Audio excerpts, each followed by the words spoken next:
آئیے سب سے پہلے تاجدار کائنات صلی اللہ علیہ وآلہ وسلم ہی کی حدیث مبارکہ سے اس موضوع کا آغاز کرتے ہیں۔ امام مسلم نے اس حدیث پاک کو روایت کیا۔ ام المومنین حضرت عائشہ صدیقہ رضی اللہ تعالی عنہ روایت کرتی ہیں کہ آقا علیہ الصلوۃ والسلام نے حکم دیا کہ ایسا مینڈا دمبہا لایا جائے جو سیاہی میں چلتا ہو، سیاہی میں دیکھتا ہو اور سیاہی میں بیٹھتا ہو، یعنی کہ اس کی ٹانگیں بھی سیاہ ہوں، اس کا پیٹ بھی سیاہ ہو اور اس کی آنکھیں بھی سیاہ ہوں۔ چنانچہ رحمت کونین صلی اللہ علیہ وآلہ وسلم کے اس حکم کی تعمیل کرتے ہوئے آپ کے سامنے ایسا میڈہا دمبا پیش کر دیا گیا جس کا پیٹ بھی سیاہ تھا، جس کی ٹانگیں بھی سیاہ تھیں اور جس کی دونوں آنکھیں بھی سیاہ تھیں۔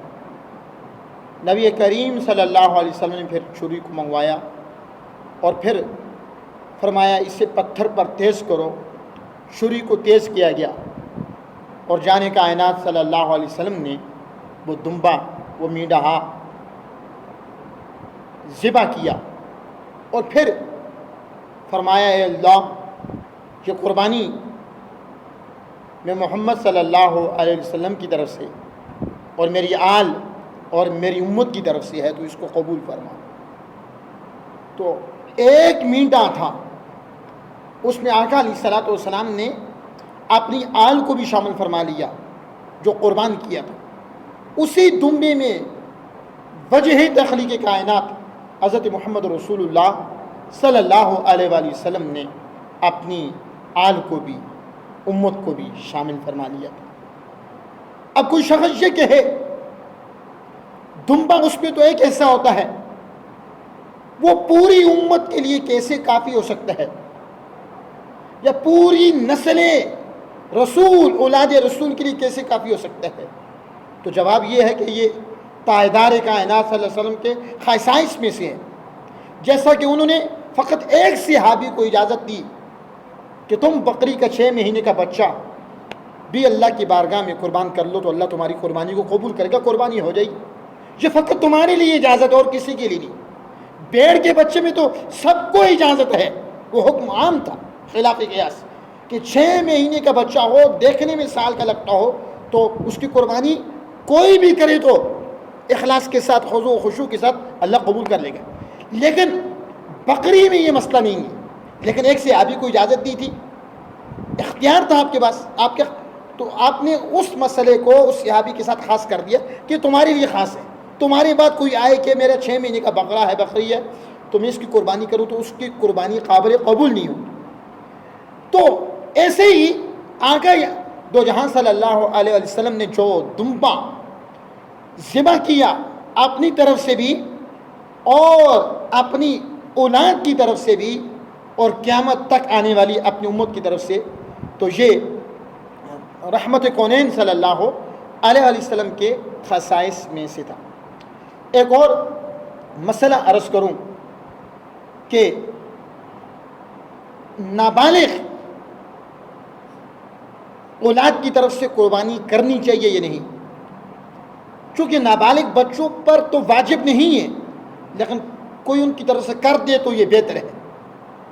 ایسے ہی کوئی آدمی اپنے بالغ بچوں کی طرف سے قربانی کرنا چاہ رہا ہے تو ان سے اجازت لے لے، جب تک اس کے وہ بچے کہیں گے نہیں، اذن نہیں دیں گے، اب تک واجب ادا نہیں ہوگا، اب تک واجب ادا نہیں ہوگا۔ ایک اور بات عرض کروں، ہو سکے تو آدمی اپنی قربانی خود کرے۔ اگر اچھی طرح ذبح کرنا جانتا ہو، اس کو مہارت تامہ حاصل ہو ذبح کرنے پر، تو وہ خود کرے۔ اگر خود اچھی طرح ذبح کرنا نہیں جانتا تو پھر کسی ایسے شخص سے ذبح کروائے جو ذبح کرنے پر قدرت کاملہ رکھتا ہو، مہارت تامہ رکھتا ہو، اور خود آدمی قربانی کے وقت موجود ہو جائے۔ ذبح خود نہیں کر سکتا تو ٹھیک ہے، کسی اور سے کروا رہا ہے، لیکن اس کے لیے مستحب یہ ہے کہ وہ قربانی کے وقت خود موجود ہو جائے جس کی قربانی ہے. کیوں؟ نبی پاک صلی اللہ علیہ وسلم نے قربانی جب کر رہے تھے، سیدہ طیبہ طاہرہ حضرت عابدہ صالحہ سیدہ فاطمہ الزہراء علیہ السلام رضی اللہ عنہ، آپ صلی اللہ علیہ وسلم نے انہیں بلایا اور ان سے فرمایا کہ کھڑی ہو جاؤ اور اپنی قربانی کے لیے تم جو ہے اپنی قربانی کے موقع پر تم حاضر ہو جاؤ.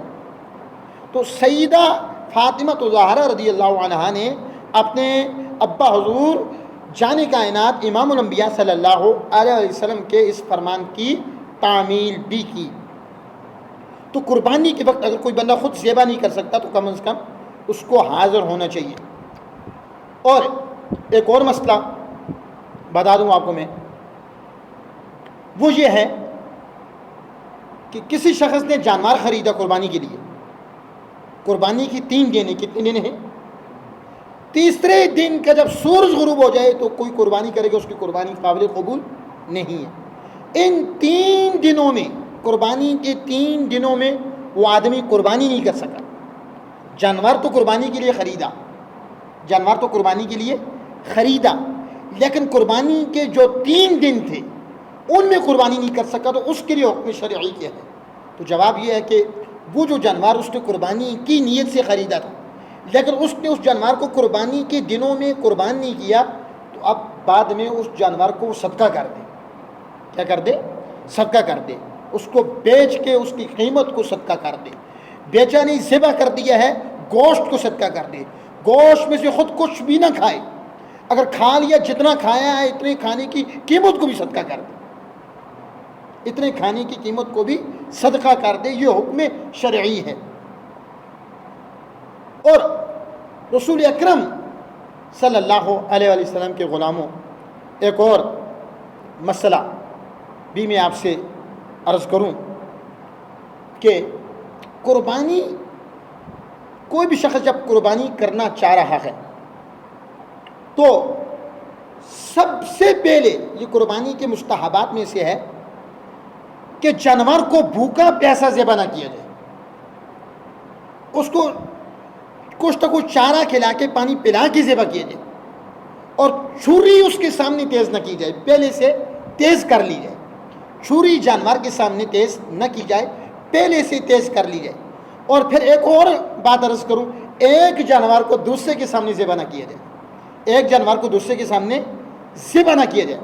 اور پھر ذبح کرتے وقت طریقہ یہ ہے کہ آپ بائیں پہلو پر جانور کا منہ قبلہ کی طرف رخ کر کے، بائیں پہلو پر جانور کا منہ قبلہ کی طرف رخ کر کے اپنا دہانا پاؤں اس کے پہلو پہ رکھ کے اس کو ذبح کریں. اور ذبح کرتے وقت کیا پڑھیں؟ یہ پڑھیں، انی وجہت وجہی للذی فطر السماوات والارض حنیفا وما انا من المشرکین ان صلاتی ونسکی ومحیای ومماتی للہ رب العالمین لا شریک لہ وبذلک امرت وانا من المسلمین اللہم لک ومنک بسم اللہ اللہ اکبر. ذبح کرتے وقت یہ دعا بھی پڑھ لیں. اور جب آپ اس کو ذبح کر رہے ہیں تو 4 رگیں کاٹنی ہوں گی جو کتب میں آیا. کم از کم تو 3 کاٹنی تو لازمی ہے اور 4 کاٹنی ہے. کوئی بہت کم کاٹنا چاہ رہا تو 3. 4 سے زیادہ کاٹنے کی اجازت نہیں کہ مہرہ تک چھری پہنچ جائے اور جانور کو تکلیف پہنچے.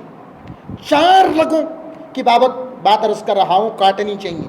کوئی 4 نہیں کاٹ سکتا، کم از کم 3 کاٹ لے.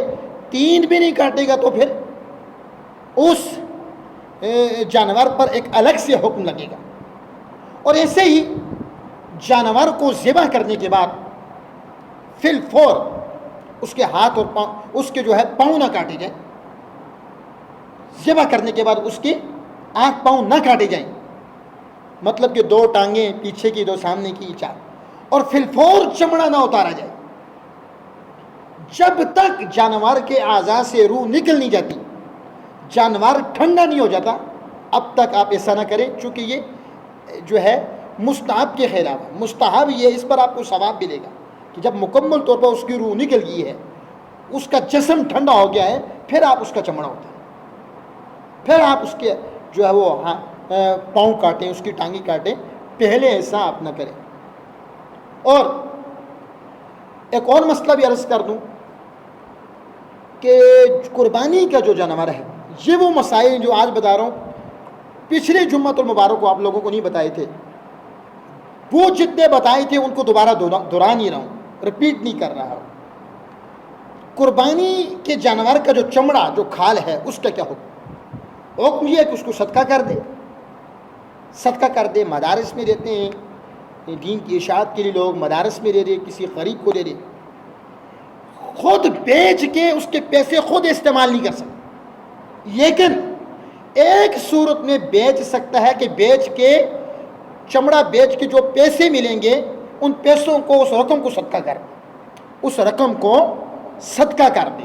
اور پھر ایک اور بات کہ اپنی ضرورت میں بھی بندہ قربانی کی کھال لا سکتا ہے, لیکن میرے جملے سننا. کب؟ مشکیزہ بنانے کی نیت ہو, جانماز بنانے کی نیت ہو, پہلے زمانے میں لوگ بناتے تھے, کتابوں کی جلد بنانے کی نیت ہو. تو یہ اگر اس طرح کی نیت ہو تو وہ جو ہے وہ اپنے استعمال میں لا سکتا ہے. ایسے ہی وہ پانی بھرنے والا ڈول قربانی کی کھال سے بنا سکتا ہے اور اسے خود استعمال کر سکتا ہے, لیکن ڈول قربانی کی کھال کا چمڑے کا بنا کے آگے اس کو اجرت بھی نہیں دے سکتا, آگے دے کے پیسے وصول نہیں کر سکتا. اگر اس نے قربانی کے چمڑے کا ڈول بنایا پانی بھرنے کے لیے, وہ آگے اجرت بھی دے دیا, تو وہ جو اجرت پیسے حاصل کرے گا وہ پیسے بھی اس پر صدقہ کرنا لازمی ہو جاتا ہے, ان پیسوں کو بھی صدقہ کرنا لازمی ہو جاتا ہے. اور ایسے ہی ایک اور بات بھی عرض کروں, کسائی کو, کسائی ایسے کے انتخاب کیا جائے جو مسلمان ہو, اور کسائی کو بطور اجرت قربانی کی کھال نہیں دے سکتے, بطور اجرت قربانی کی کھال کسائی کو بھی نہیں دے سکتے کہ بھائی تو نے جانور ذبح کیا, بکرا ذبح کیا ہے, اتنے پیسوں کی کھال لگا اور اتنے پیسے میں تجھے مزدوری دیتا ہوں, تو یہ درست نہیں ہے. کھال آپ اس کو اس کی مزدوری بھی نہیں دے سکتے. بات سمجھ گئے؟ اور اس کا, اور ایسے ہی بعض علاقوں میں لوگ امام مسجد کو کھال دیتے ہیں, اور یہ مسئلہ بھی سن لیں, امام مسجد کو بھی کوئی کھال دے رہا ہے تو وہ بھی پھر تنخواہ سمجھ کے نہیں دے سکتا. یہ مسئلہ لکھا ہے کتابوں میں, تنخواہ سمجھ کے نہیں دے سکتے, اعانت اور مدد کے طور پہ دے سکتے ہیں, تنخواہ سمجھ کے کھال نہیں دی جا سکتی. اور پھر رسی جو ہے جس کے ساتھ آپ نے, جو اس کے گلے میں ہے رسی قربانی کے جانور کے گلے میں, اس کا کیا حکم ہے؟ اس کے گلے میں جو ہار ہے اس کا کیا حکم ہے؟ اس کی اون ہے, اگر آپ نے اس اون کو کاٹ لیا ہے اس اون کا کیا حکم ہے؟ تو سنیے, اون کاٹی ہے تو اون کو بھی صدقہ کرنا ہوگا, گلے میں جو ہار ہے اس ہار کو بھی صدقہ کرنا ہوگا, رسی جو جانور کے گلے میں پڑی ہے اس رسی کو بھی آپ کے لیے ضروری ہے کہ اس کو صدقہ کر دیں. اور دودھ آپ نے نکالا ہے اس کو خود استعمال نہیں کر سکتے, خود استعمال کیا تو اس دودھ کی قیمت صدقہ کرنی ہوگی. قربانی کے جانور سے آپ نفع حاصل نہیں کر سکتے, جو نفع حاصل کیا اس نفع کی مقدار کے برابر مطابق اتنی قیمت صدقہ کرنی ہوگی. آپ بات کو سمجھ گئے؟ اور ایک اور بات بھی میں آپ سے عرض کروں, جو بندہ قربانی کر رہا ہے اس کے لیے مستحب یہ ہے کہ قربانی عید والے دن قربانی کا گوشت کھانے سے پہلے کچھ نہ کھائے, وہ اپنے کھانے کا آغاز قربانی کے گوشت سے کرے, قربانی کے گوشت سے کرے.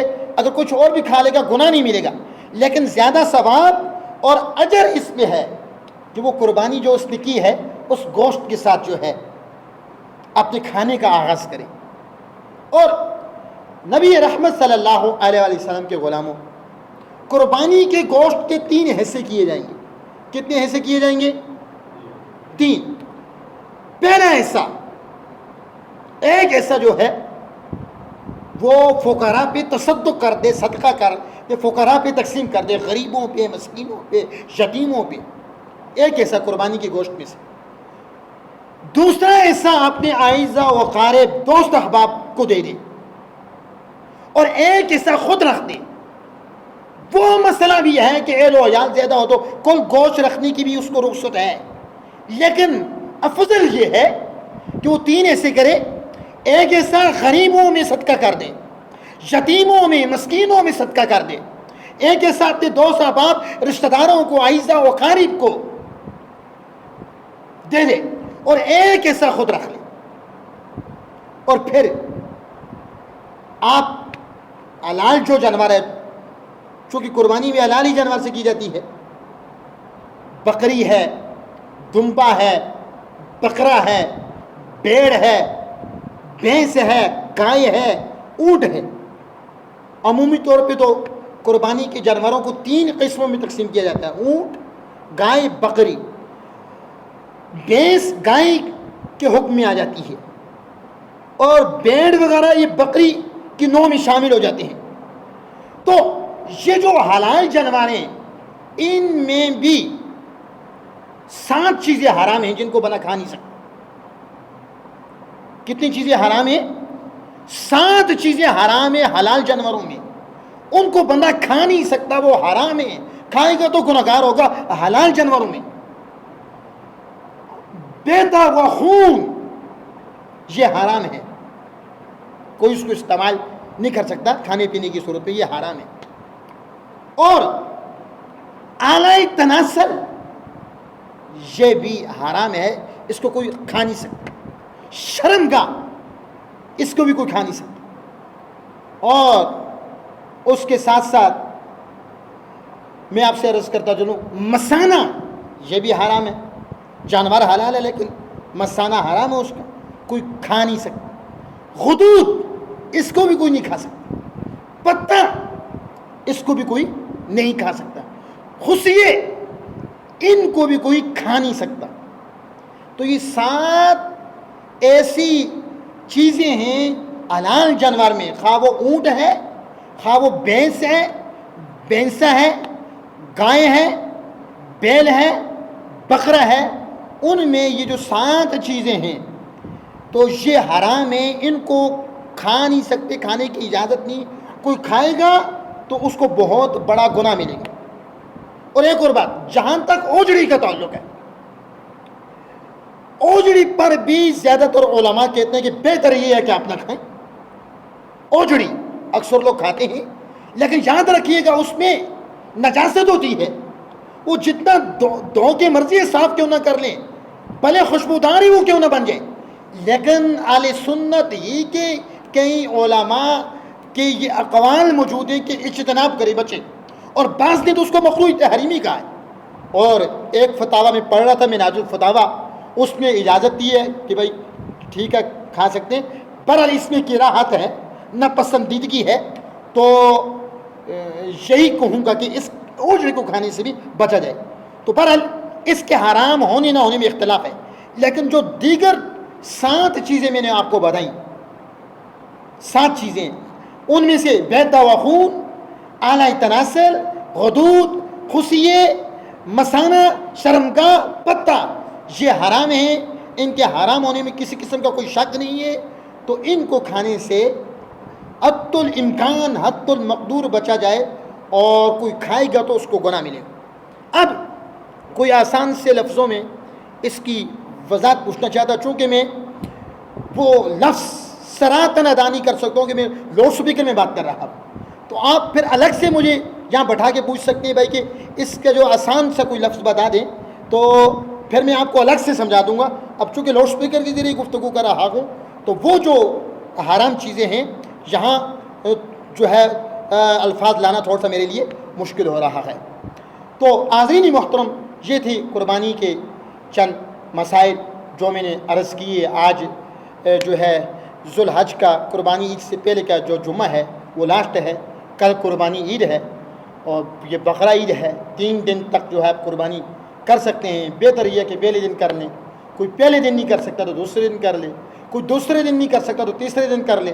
تیسرے دن جو ہی سورج غروب ہوا تو کسی کی قربانی بھی نہیں ہو، کوئی قربانی نہیں کر سکتا. پھر یہ کہ کسی نے قربانی کا جانور لایا ہے، قربانی نہیں کر سکا لیکن قربانی کی نیت سے لایا ہے، تو حکم یہ ہے کہ اس کو صدقہ کر دے. اور ایسے یہ جو 3 دن ہیں ان میں چونکہ رات بھی ہے 10 کا دن گزاریں، آگے رات ہے، 11 کا دن گزاریں، 2 راتیں بھی ہے، تو رات میں قربانی کرنا مکروہ ہے۔ اگر کوئی خاص مجبوری ہو، شرعی عذر پایا جا رہا ہو، پھر تو اجازت ہے۔ بہرحال بہتر یہ ہے کہ دن دیہڑے روشنی میں قربانی کریں۔ اللہ تعالیٰ ہم سب کی قربانیوں کو قبول فرمائے۔ اللہ کے حبیب صلی اللہ علیہ وسلم نے جو قربانی کی تھی، اس میں اللہ کے حبیب نے ان لوگوں کو بھی شامل فرما دیا تھا کہ میں اپنی اس قربانی میں ان لوگوں کو شامل کرتا ہوں جو میری امت میں قربانی نہیں کر سکتے۔ اپنی آل کو شامل کر لیا، اپنی امت کو شامل کر دیا تھا۔ اور حضور علیہ الصلوۃ والسلام کے غلاموں، جو بندہ قربانی کرے تو قربانی کرتے وقت یہ دعا پڑھے، انی وجہت وجہی للذی فطر السماوات والارض حنیفا وما انا من المشرکین ان صلاتی ونسکی ومحیای ومماتی للہ رب العالمین لا شریک لہ وبذلک امرت وانا من المسلمین اللہم لک ومنک بسم اللہ اللہ اکبر۔ یہ قربانی کا جانور ذبح کرنے سے پہلے پڑھنی چاہیے، اور ذبح کے بعد یہ دعا پڑھنی چاہیے۔ آپ یہ بھی سن لیں، اللہم تقبل منی کما تقبلت خلیلی کا من خلیلی کا ابراہیم علیہ السلام و حبیبی کا محمد صلی اللہ علیہ وآلہ وسلم۔ تو یہ چند باتیں آپ سے عرض کرنی۔ ایک اور بات، چونکہ آج 9 ذوالحج ہے، آج کی فجر سے لے کر چاند کی 13 تاریخ 13 ذوالحج کی عصر تک ہر نماز کے بعد ایک بار یہ تکبیر پڑھنا ہم سب پر واجب ہے، ضروری ہے، نہ پڑھیں گے تو گناہ ملے گا۔ وہ تکبیر یہ ہے، اللہ اکبر اللہ اکبر لا الہ الا اللہ واللہ اکبر اللہ اکبر وللہ الحمد۔ ایک بار پڑھنا لازمی ہے، واجب ہے، 3 بار پڑھنا مستحب ہے۔ ہم نے نماز فجر سے شروع کر دی تھی، تو 13 ذوالحج کی عصر کی نماز تک یہ تکبیر آپ ہر نماز کے بعد 3 بار ضرور پڑھیں۔ اللہ تعالیٰ میرا اور آپ کا حامی و ناصر ہو۔ وما علینا الا البلاغ المبین۔